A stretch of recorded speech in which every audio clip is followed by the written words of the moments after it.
Hey everyone, welcome to my channel. My name's Amanda. This is Milo, my son's autistic service dog.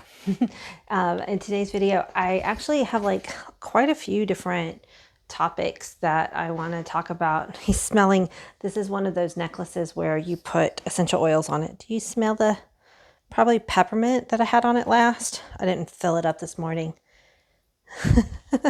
That's funny. Anyway, we'll see how many I get to, but like, I kind of want to talk about autistic empathy and maybe a little bit of PDA profile, and we'll see how it goes.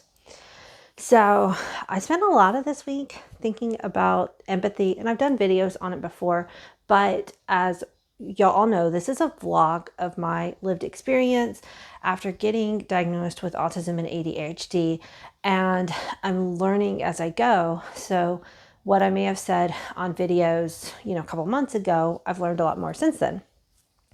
So one of the things that I have recently learned is there's actually 3 types of empathy that psychiatrists or psychologists have differentiated out. There is cognitive empathy, compassionate empathy, and emotional empathy.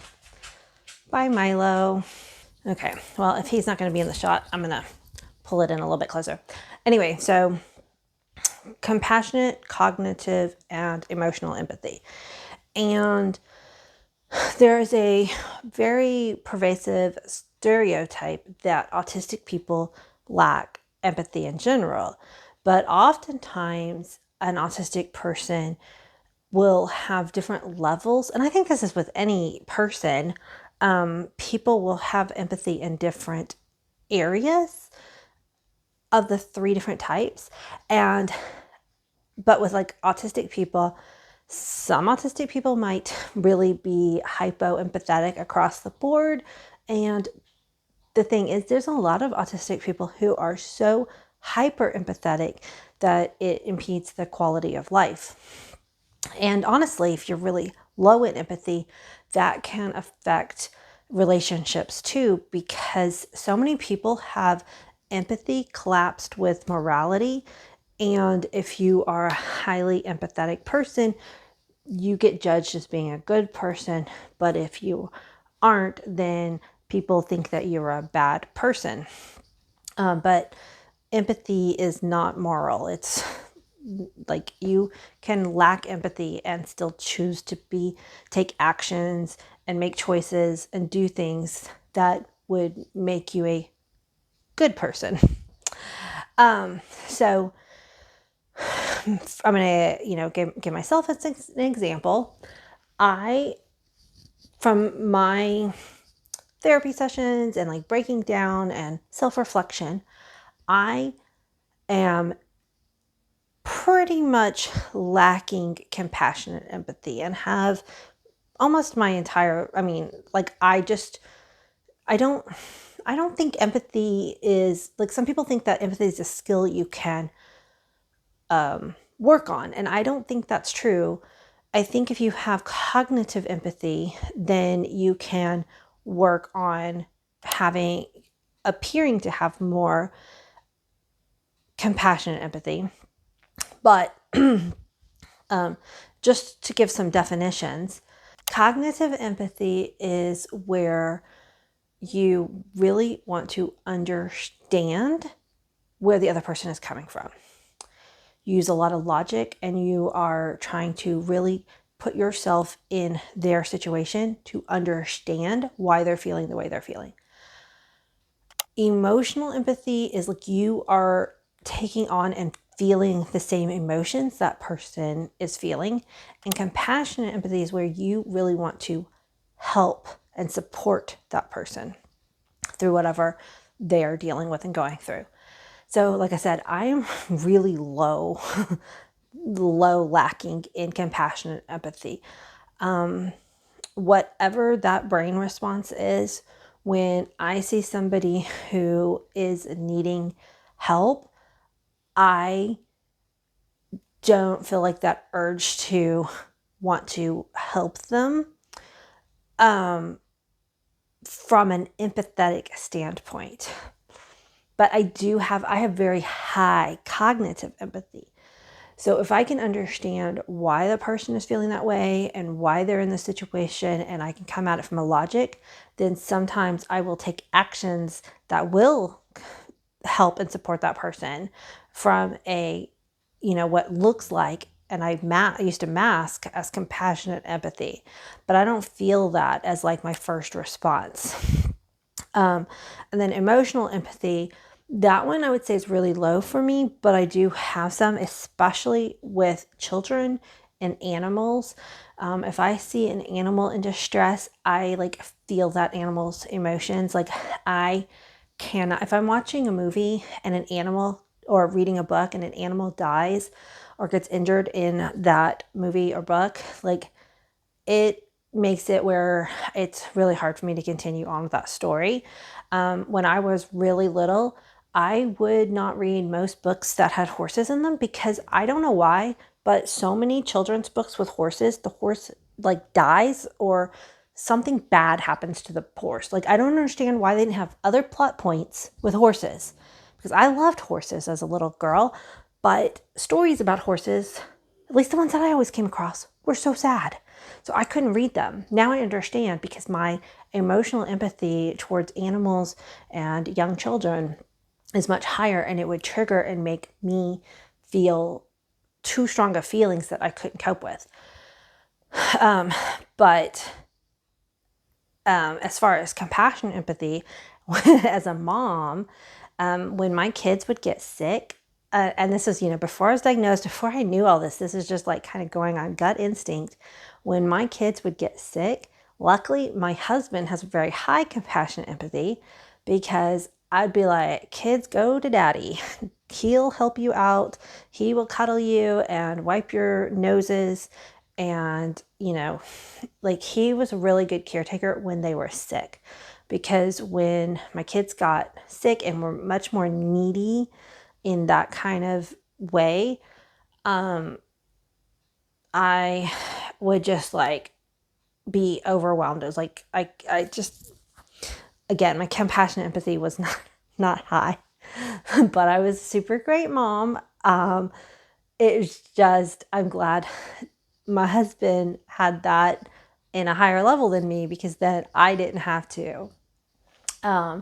But, when they are upset with something that isn't more like a physical care need, it's more of an emotional care need, like, on the playground when they were 4 and a friend said that they didn't want to play with them and my kids would get upset, then I could work them through that situation. Like that kind of caretaking I was really good at. That kind of cognitive, let's work it out logically sort of process. So like my son, who is also autistic, his emotional empathy is like really, really skyrocketed high. Like, he assigns feelings to his stuffed animals, and like this one, like if I'm hugging this one, then he's worried that that one back there might be too sad. Now he doesn't like do this to the point where it, he has these thoughts. He doesn't really like have to play them out. Like some, depending on the situation, and like the level and the distress and dysregulation, I have heard, like some autistic people, like before they go to bed, they have to make sure that like they say goodnight to each individual one of their stuffed animals. It's like kind of part of their routine, because if they leave one stuffed animal out, then they just feel this like emotional dysregulation, because they're empathizing. They feel like that stuffed animal did not receive the same amount of love as the other ones. So that's what I'm saying. Like a lot of times when people think that autistic people don't experience empathy, it's often so the opposite. Like sometimes our empathy goes so down deep.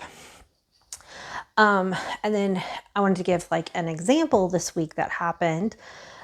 And again, it does, because people collapse empathy with morality, it makes me sound like I'm a bad person, but I'm not. At least I don't think I am. It's just the way my brain works. So on Sunday night, because I normally have therapy on Monday mornings. So on Sunday night, my therapist texted me and said, I am so sorry, I'm going to have to cancel tomorrow. I am really not feeling well. So on that one, I was like, oh, darn, that's okay. But she rescheduled for Wednesday, and I was like, that'll be fine. I do get a little upset because I do like my routine, and, I was looking forward to I like to start my weeks off with therapy. I'm glad I have a Monday morning. It really just helps my week flow. But I was like, okay, that's cool. Feel better. And like everything's cool. But then on Tuesday night, she had to text again, and she said, look, I am so sorry. Apparently I'm more than just a little sick. I'm very sick, and I'm going to have to go to the doctor tomorrow, and I'm canceling the rest of my sessions for the week. And so we'll just pick up again next Monday. And my first thoughts are about myself. My first thoughts are not any empathetic thoughts towards my therapist.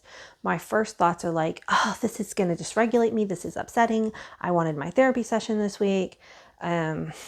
Dang it. Why did she have to get sick? Like, she chose that. Like, I know, guys, I'm being honest with you guys.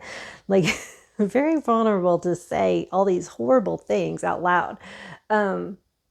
It makes me sound like I'm a terrible person. But I'm saying this in a slow, like, these thoughts came within a split second. Like, these were all the thoughts that rushed in my head within, like, a 15, 20 second time period. It was like just a flood of emotion about me. But again, it's like 20 seconds at most. Then my cognitive empathy switched in, and I'm like, oh man, I am so sorry that she is feeling this sick, that she can't, continue on with her clients, and she's not going to be able to do any work this week. And she must be feeling terrible. And I know she hates to cancel on people. And I hope she feels better. And I hope the doctors can give her some medicine. Like, after that first little about me, cognitive empathy kicked in, and I'm able to see everything from her perspective. And then it's like, I'll be okay. I will be okay. I don't need my therapy session this week. I will be okay. But because I don't have that compassionate or that emotional empathy to trigger right at first, that's kind of how my brain will process stuff. And that's why a lot of times autistic people will be called egocentric or self-centered. We will get a lot of these labels because, it's a stereotype that we don't have empathy, but it's a stereotype because there are a lot of autistic people who do lack one or more of the three types of empathy. And some autistic people probably lack all three. I mean, like, that's why it's a spectrum. That's why we have a spectrum of autism, like the traits. Like, they go from super intense to often like really low. Okay, so I did not mean to spend that much time on empathy, but it's been interesting because there's been several times this week where I have noticed where empathy has shown up. It's kind of been like my theme of the week, like, where and how am I empathizing with my kids, my husband, my friends. That one's been a struggle too this week, because, I have some friends who are kind of going through depression, and I can get really frustrated because I don't have that emotional, compassionate empathy, but I do have the cognitive empathy. So I understand where their depression's coming from. I understand why they cannot be like the friend that I want them to be at this moment, because they're struggling with their own brain. So, just noticing where empathy is all over. So then the other topic I wanted to talk about today again was pathological demand avoidance profile of autism, also known pervasive drive for autonomy, if you're new to the term. And not every autistic person has this profile of autism. I definitely do. And what it is in the name, drive for autonomy, demand avoidance.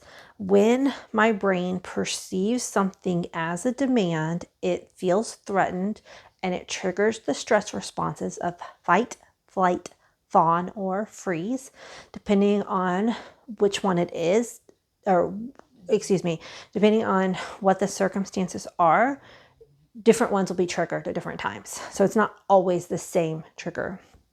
But for instance, yesterday I posted what I thought was kind of something silly and funny on Threads, and I bought a linen shirt, not thinking about how wrinkly linen gets because I haven't bought linen in ages.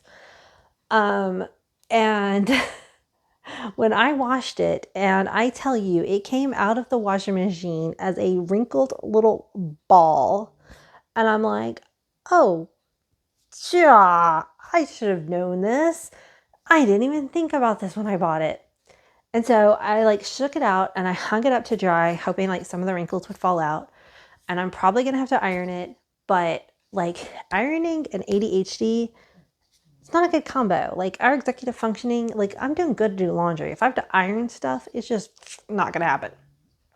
So I made a post about this on Threads, kind of like I thought I was joking about it. Apparently didn't read like a joke. It read like I was looking for advice. I know most people don't understand this, and I can't expect people to know this. Like I get it. But if I need advice, I'm going to use those words. Please help me, or I need advice on this, because otherwise, unsolicited advice, I'm going to say 100% of the time, 99.5% of the time, maybe somebody can give some advice that I wasn't asking for that actually might land. But most of the time, unsolicited advice feels like a demand on my system. And people have very, very strong opinions about ironing and lots of tips and tricks. Like out of all of my posts on Threads, this one was not one that I expected to go crazy. And I don't know, the count is up to like something over 60 comments now on this one topic. And I think like 200 likes or something on this one post. And I'm like, what the heck? And I could not even, like, I stopped reading the comments because most of them were telling me how to iron, tips and tricks on ironing, like all this stuff. And I'm like, so what happened is it triggered my stress response of flight. Like I just stopped reading the comments. Like I had to run away from that post. So I made a second post kind of explaining that because I'm, an awareness account. Like I talk about my life on Threads, just like I do here on YouTube. And I'm like, hey, sorry I didn't respond to most of your comments on that thread, but y'all triggered my PDA profile of autism, and my system just went into complete overwhelm over that thread. And so that's the thing, like about PDA, like such the most like mundane things can sometimes trigger a response. And in this case, it's not a big deal. Like it's literally not a big deal. Like I just ignoring these comments. Will I iron the shirt? Will I not? I don't know. Because a lot of people are like, wear it wrinkly, like that's not even what the point of the post was. But it was just interesting to note my response to the post.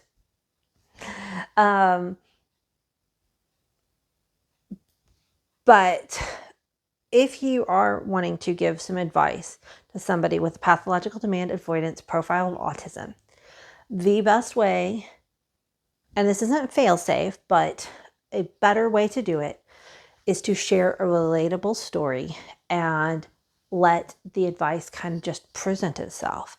So if somebody had wanted, and maybe some people did, like I said, I did not, I had to stop reading the comments. But if somebody had said, oh my gosh, I once bought a linen shirt like that, totally forgot that it needed to be ironed. And so I just, next time I took a shower, I like hung it up in the shower and it kind of sort of steamed. But I won't ever be buying a linen shirt again. Like if somebody did that, it's a relatable story. Like they did the same thing and this is what they did, but they weren't presenting it like you should do this, this, and this with this shirt. Then it's going to land in my brain, not feel like a demand on my system. And I might be able to like internalize that advice and then take it or not take it. It doesn't feel like I have to take it. So, you know, if you've got any PDAers, that's how we call ourselves, you know, suggestions, relatable stories are much better than unsolicited advice. And the last thing I want to talk about, I'll try to keep it short, is how I had the privilege yesterday, and I literally mean privilege, of spending hours chasing down a prescription for my child. And I mean privilege because most people who have ADHD and autism or other personality disorders that are medicated do not have the time that I was able to spend to literally try to chase down a prescription.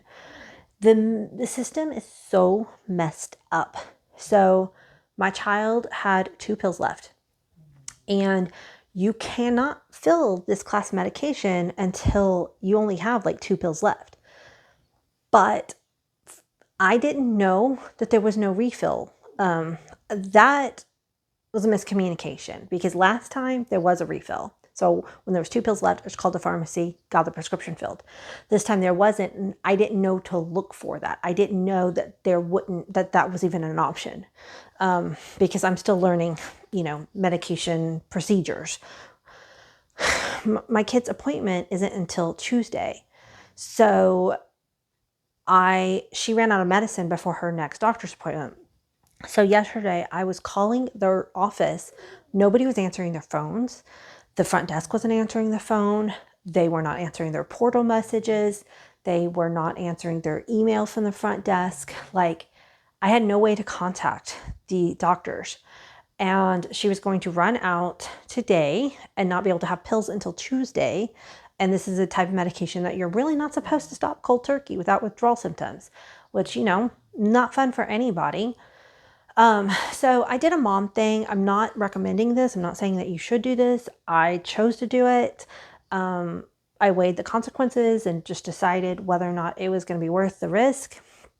But my child's doctor's office, the owners of that clinic, the head psychiatrists per se, I am Facebook friends with them because they used to be my kid's Girl Scout leader like 10 years ago.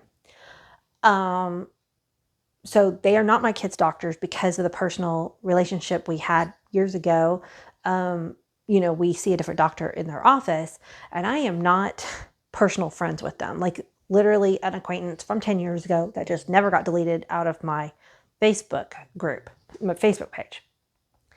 So I decided to go ahead and message them. So basically like my kids' doctor's bosses. And I'm like, hey, this is what's happening. My kid's out of meds. And I cannot get a hold of her doctor. And I don't know what to do. And luckily, because that's kind of stepping over a boundary. Like you shouldn't reach out to your doctors via social media. She could have just blocked me, ignored me, whatever. She did decide to go ahead and answer, and she helped me through the problem, and we were able to fill the prescription. And my daughter is going to have continuing medication without a gap, thankfully. And on Tuesday, when she has an appointment, I'm going to have a much more detailed conversation with the psychiatrist to understand how to prevent this from happening again. But the system is so rigged because you cannot fill them early. And, you know, today is holiday. So, you know, her office, well, they're closed on Fridays, every Friday, regardless. But it's just like, I don't know. It was so frustrating. I spent literally hours trying to figure out how to get meds for my kids.